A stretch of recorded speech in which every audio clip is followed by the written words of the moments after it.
Dear Dr. Daddy, hello, I reach out to you today because I am completely lost. I met this girl at a coffee shop, and it was the kind of glance from across the room that absolutely tore your heart out and trampled it right across the floor to her. It was handed to her in a pretty little bow, and she took it and she stuck it in her pocket, and I thought the love was going to last forever. We quickly bloomed through the stages of romance. You know, the weird looks across the room, the odd bumping into each other, and then we exchanged numbers and Facebook friends, and we grew to have this great, wonderful bond. And then one day, she moved in, and everything was perfect. Everything was wonderful. It was like my birthday every day. I was so happy. I woke up, the sun set and rose in her eyes. Everything was perfect. And then Bob came along. Bob was our apartment building manager. Bob was the guy who, if there was a problem in the apartment, he came to fix it. Well, one day, there was a problem in our apartment as our shower had quit working. And the woman that had my heart, she had to take a shower to get ready for work. Well, she had to call Bob and jump in the shower at the same time. And well, when Bob let himself in, one thing led to another. And I came home to see her in the throes of wild Aztec-style bandito sex. Dear Daddy, what should I do? Should I forgive her and take her back? Sincerely yours, Wesley.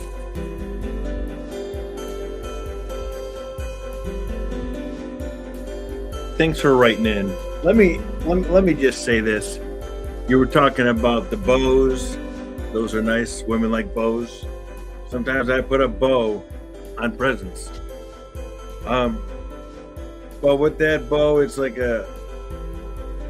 you're reuniting your love at a church when you light the candles and you have to blow them out like it's your birthday.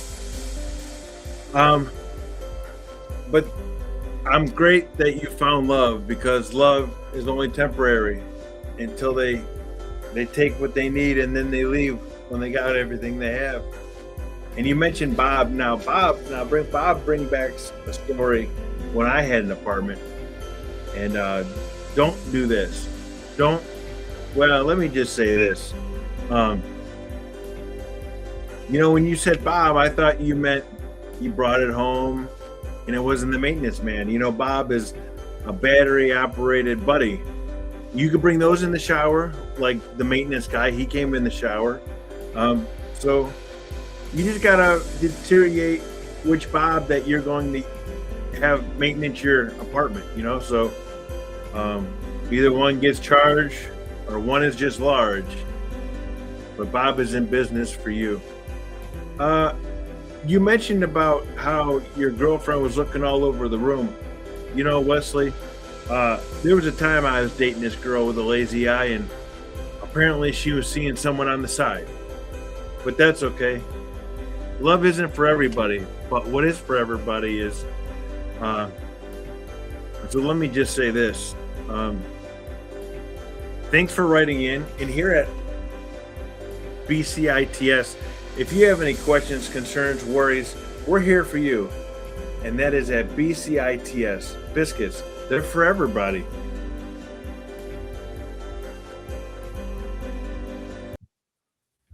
Bcits, and we are back. Episode 10, Fairy Tale. Oh, man. I gotta tell you, it's a wonderful thing. I hope you guys are enjoying it. Springtime is upon us. Start getting those harvests ready. Let's get to growing. We are allowed six plants in Ohio. Imagine that. We are now allowed to grow 6 plants of weed. The Ohio government trusts us to grow 6 plants by ourselves without them involving taxes or them involving rule changes. By the way, let's talk about the swine that is Mike DeWine, in the simple fact that if he doesn't validate our votes, why are we giving them to him? That being said, that's food for thought and something to think about. That being said, let me bring up the big homie Neil. What's going on, Bubba? How are you feeling? Hey, what's shaking it, Don Juan? Chilling, man, chilling.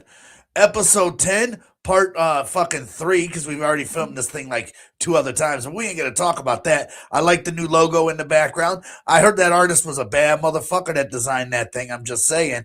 It looks really good back there.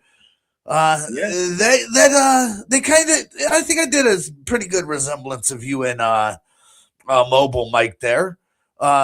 Obviously, we put Mobile Mike behind the wheel because he's the only one mobile, so he might as well be the driver of this whole shindig. You can't see me; I'm off to the side over there with it hanging out the window and shit. Don't worry, the full logo will be on display. It's just he didn't bother to fucking crop it. So that being said, let's talk about what's going on in the world. Easter Sunday. Got any plans for Sunday? If I didn't ask the other day, I don't even know when Easter is. I just know it's here when the bunny's taking pictures and people are hiding eggs from me at the dinner table. No plans for Easter. I really don't Do really you, care for holidays, to be honest with you. So Easter's do just you get your Easter. kid an Easter basket? No, I haven't got one yet. They were sold out when I was looking for them. So if I have to, Bullshit. I gotta. I think it's a lack of effort on it. Now that's a lack of effort. Come on, buddy. You go to the store, you buy her a sand pail with a fucking shovel and a spoon. First of all, that's a great holiday gift because then when you go to the beach, you go grab the pail you got for Easter, and that's a double. That's a two for right there. That's some dad knowledge right there. You take that, you fill it up with a couple eggs and a couple candies and maybe a fucking a chocolate rabbit and a couple slap bracelets and bubbles and chalk and boom, Easter is done, son. It's easy. It takes you about 10 minutes and about $20, bro. Dude, they didn't have them at the store I was at. Make your own. That's what I was just telling you. Any dollar store has a bucket. I know, but when I was at the store, they didn't have any. That's what I was trying to tell you. I was going to make a homemade basket before you interrupted me. Dude, how is it every time you go to make something, there's a shortage of it? You tried to convince me there was a cabbage shortage a couple months ago. Yeah, like that shit, that ground just stopped producing it.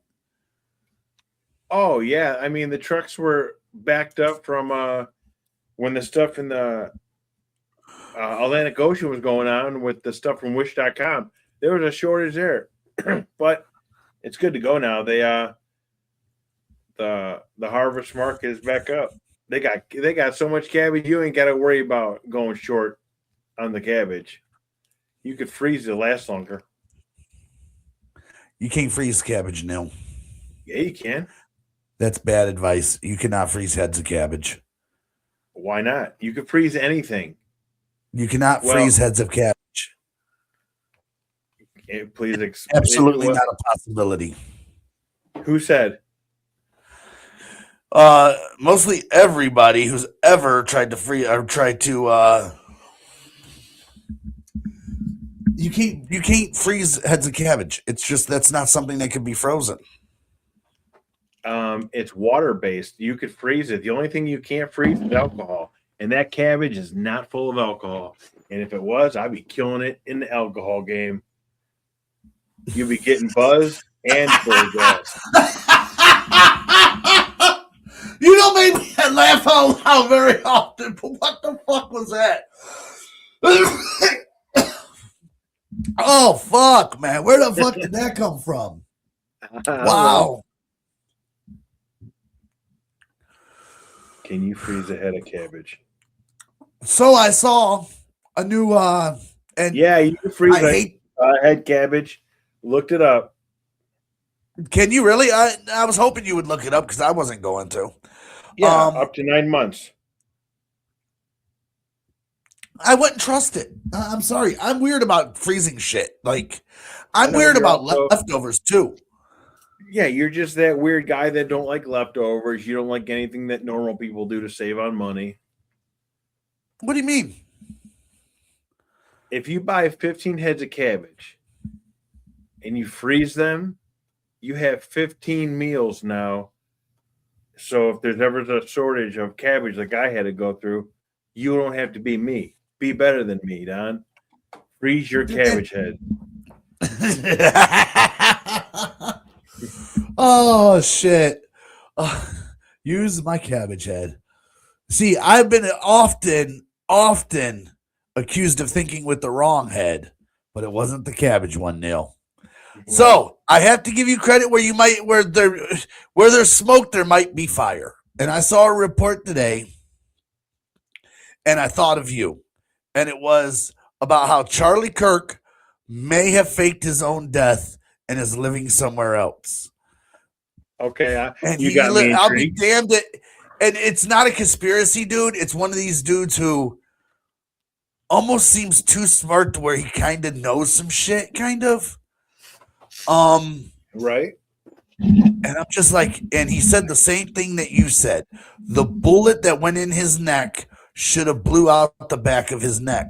And if there's no exit wound, that should tell you right there that the weapon that he was accused of being shot with did not kill him. And I'm like, if my friend, who I'm pretty sure has people living in his basement against their will, is right about this, what the fuck does that say about our society? Well, let's look at the fact that you know a very smart, intelligent guy. Let's just start there. Hi, I'm him. I know, but how often am I not right? Like, this is really questioning my intelligence. Like, I'm super smart. How the hell did I get this one wrong? Well, even professionals need a day off done. Church. Is that up church or did you go to church? Speaking of up church, dude, did you see what's going on with this dude now?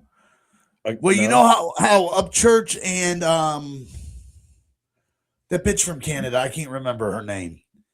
Ghislaine Maxwell? Nope, wrong person. That's the Epstein files. I got so many fucking random names in my head, it ain't funny. Anyways,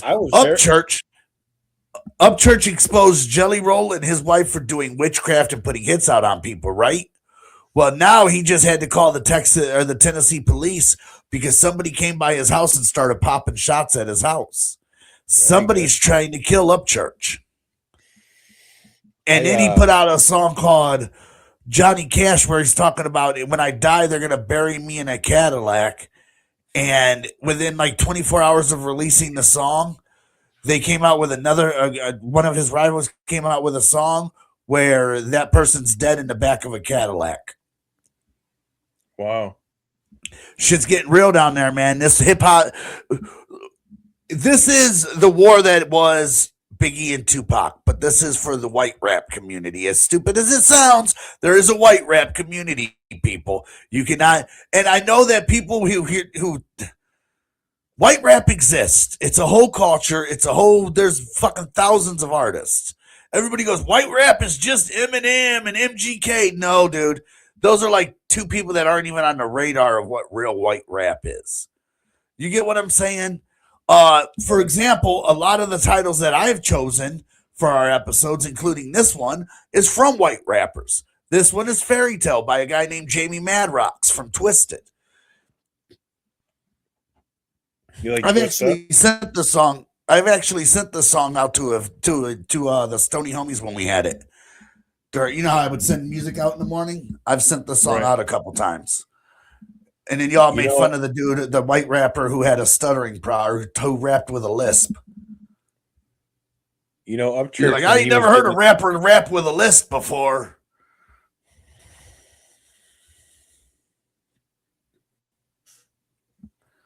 So what's up, Neil? What's going on in your world, man?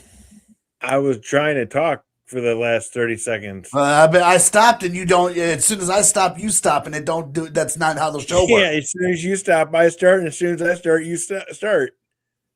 Anywho, when Up Church, motherfucker, I'll fix it again. Hold on a minute. Yeah, okay, you just did it again. Oh, well, thank you. My dog's got some gas. Whoa. All that cabbage head talk, and my dog is blowing bunnies over here. Dead bunnies. Anywho, when Up Church was getting his knuckles done at the tattoo shop, I was there. We both share the same tattooist. Okay, now back to you, Don.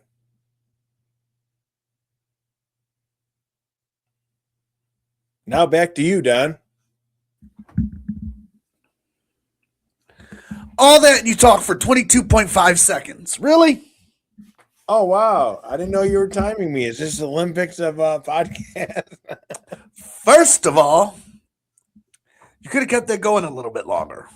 That was my story. I was giving you the floor. This was your moment to shine. You got one chance. I'm red enough. Either over grab here. onto it or I'm let it go shining. forever. And you just threw up spaghetti on your mom's sweater. I hope you're happy. Well, I didn't have much. It was a short story, a short film. I'm so red in this video, I almost blend in with the frame of the car. You look like a fucking human tomato. If I put my mouth up any higher, this could be a Paul Wall, all about my grills. A grill? that was actually a good joke. Shit. That was actually a good joke, Neil. I give you that I'll be one. here all night. Probably not. Funny Stop is officially closed down, man. Let me tell you about the Funny Stop. It's a sad day. Pete from Funny Stop, Russian guy. He might not have even been Russian. I don't want to put that out there. He might have been from the Ukraine, but nonetheless he was a Soviet guy, or more of a, what do you call Never it heard of him. over there? Anyways, he would hold this thing. They would have an open mic contest for up and coming comedians, right? And the whole thing is I just wanted to win this fucking competition. I've always made it to the finals. I always was one of the top guys, and he would always find a reason to disqualify me. You talking about? He would wait for a hand gesture. Say what? You talking about the place I was at with you? No. This is way out in Cuyahoga Falls. Oh, okay. But he would always find a reason to disqualify me. And every time I would come off stage, because I would come off mad as fuck, because I know I'm the best comedian in this fucking competition. I would come off and he'd be like, "You're really good. You're one of the best here." He's like, "But I need to keep you around because your mouth gets you in trouble a little bit." He's like, "I tell you can't cuss, you go up and cuss. I tell you not to make hand gesture, you make hand gesture. So I keep failing you. I keep removing you from competition. Maybe one day you learn." He's like, "You're very funny. You just need to take your time and learn the rules. We have rules here for a reason." Dude, I hated this motherfucker, and then he died. Damn. And I like Pete. I respect Pete. Pete was right about a lot of shit. Pete taught me a lot of shit. And they tried to keep the comedy club going. And of course, without him, it wasn't the same. So they closed it down. They painted over the mural yesterday where all the comedians signed their names on the wall. They painted over that, and it's the official end of an era yesterday. So pour a little out for fucking Pete and the Funny Stop, man. That was one of the places I enjoyed going to. It was just so far out of the way that it made it a trek. You get what I'm saying? Yeah. Like you had to dedicate your whole night to being there or going there. And I had a lot of fun there, and I learned a lot of shit there. And it's just sad. It's sad to see it go. Yeah. What are you laughing about?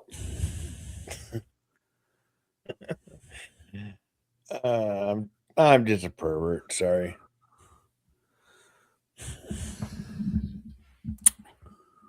What about that was perverted, Neil? Where did your mind take that? When you're talking about Pete, and you said that you really have to dedicate an all day to the event that you're gonna get Pete, and I'm thinking to myself, yep, a lot of women do dedicate their whole night to Pete. We need to get you a girlfriend, Neil. You are desperately like you're the nerdy kid who's never seen boobies, but that's now become all you talk about. It came to my mind. I can't help it.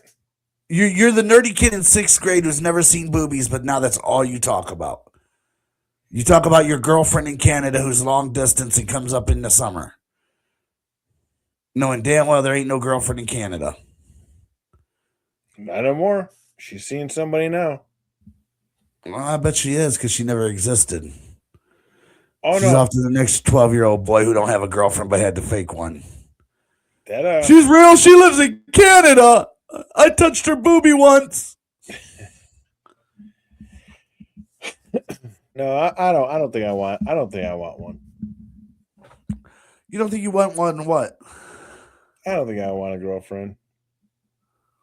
Why, Neil? I don't think they're for me.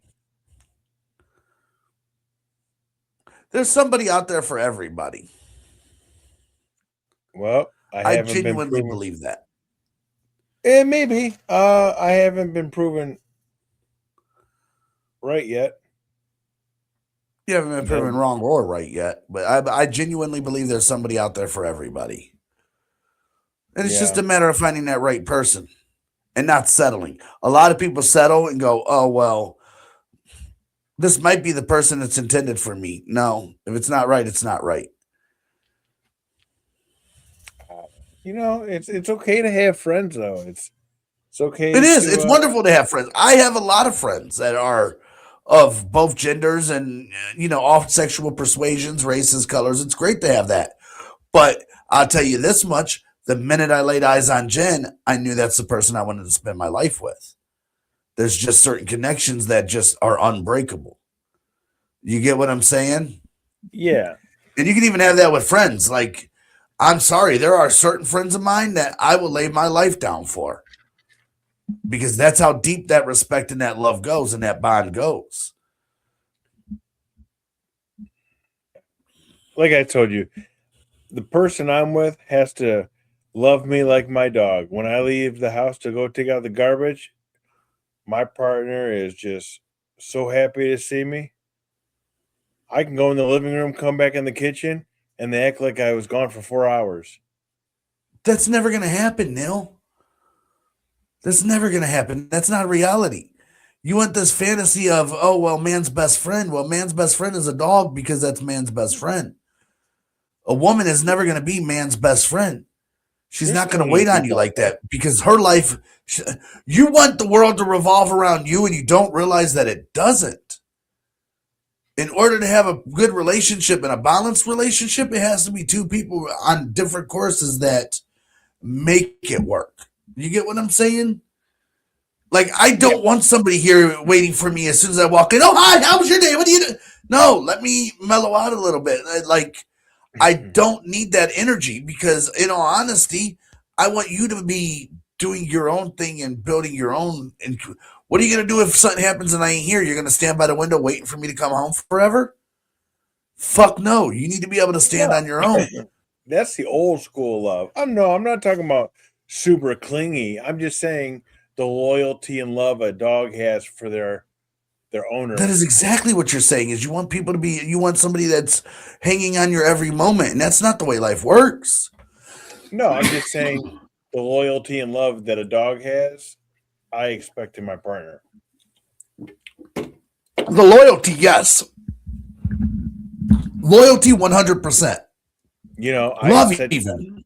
I catch you on fire on accident, and you get some burns all over you because of what I did to cause the fire. I expect you to still love me the same way before you got burned. Neil, sometimes we say things that take things a little too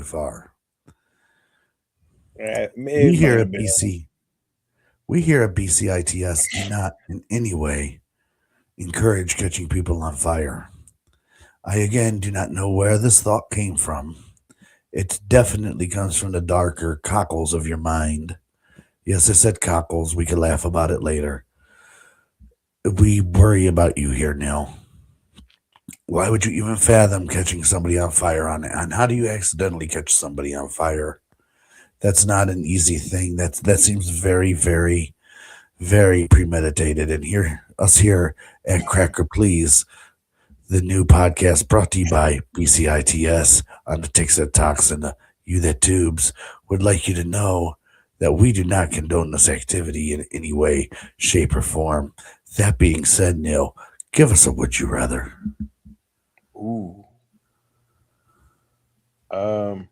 Would you rather fuck a bitch that got herself on fire or catch a bitch on fire first? That hurt my throat a little bit. I wasn't ready for that. What? Wow. Would you rather drink 5 gallons of prune juice or eat 8 heads of lettuce?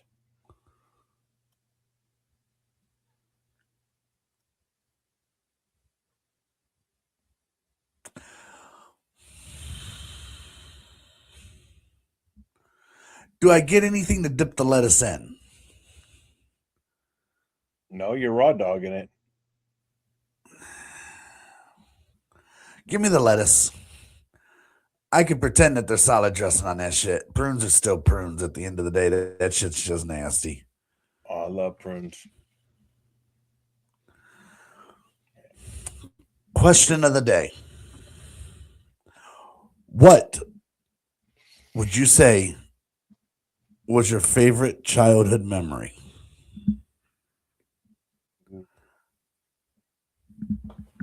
That's a good question.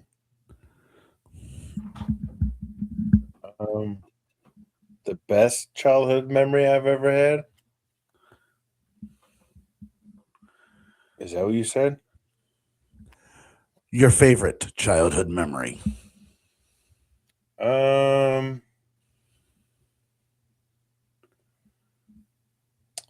Favorite childhood memory. Gosh. Also, before we go any further, I would just like to point out that when I put you on the screen by yourself, I pop up. The logo is actually the full logo, and it looks fresh as fuck. Now go on, finish what you were saying, please.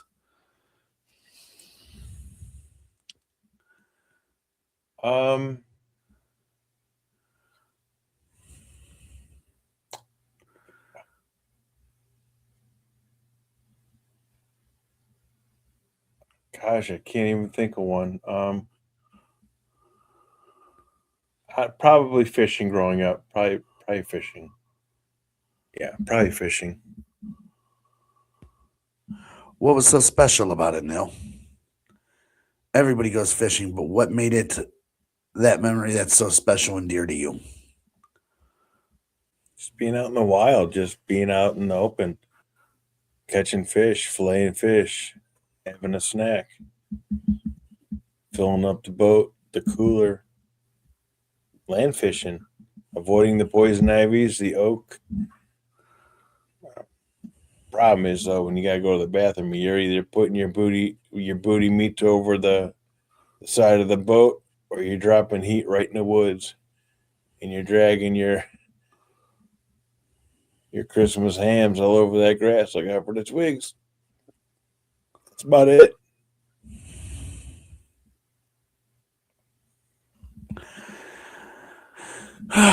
My favorite childhood memory.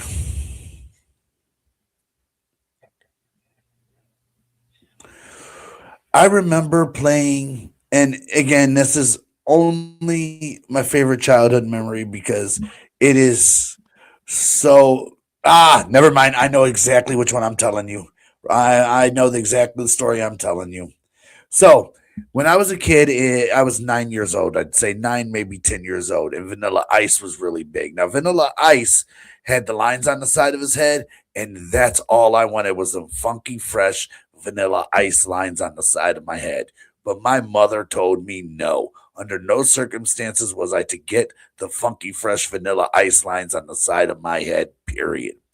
Well, one day my dad and mom go out somewhere, and my sister is watching me, and she gets the bright idea, hey, if I cut the lines on the side of your head, guess what?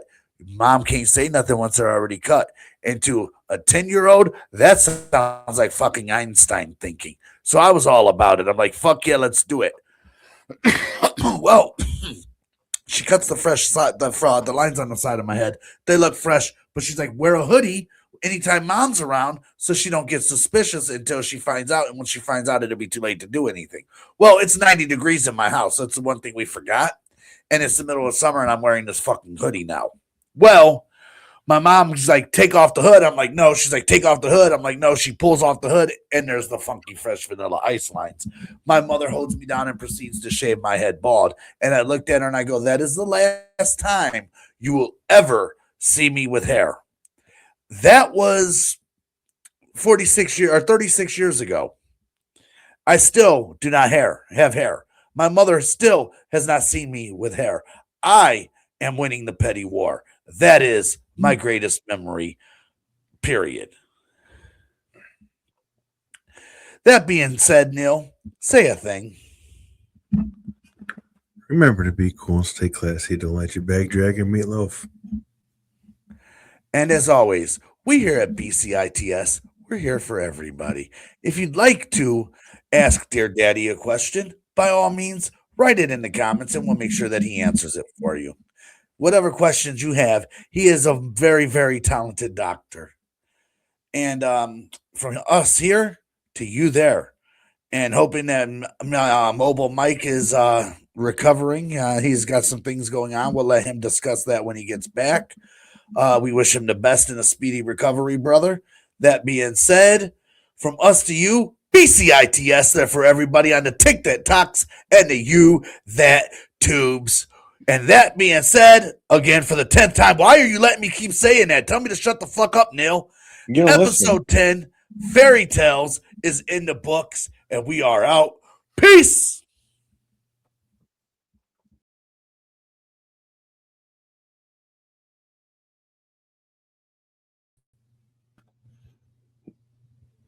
It's gone.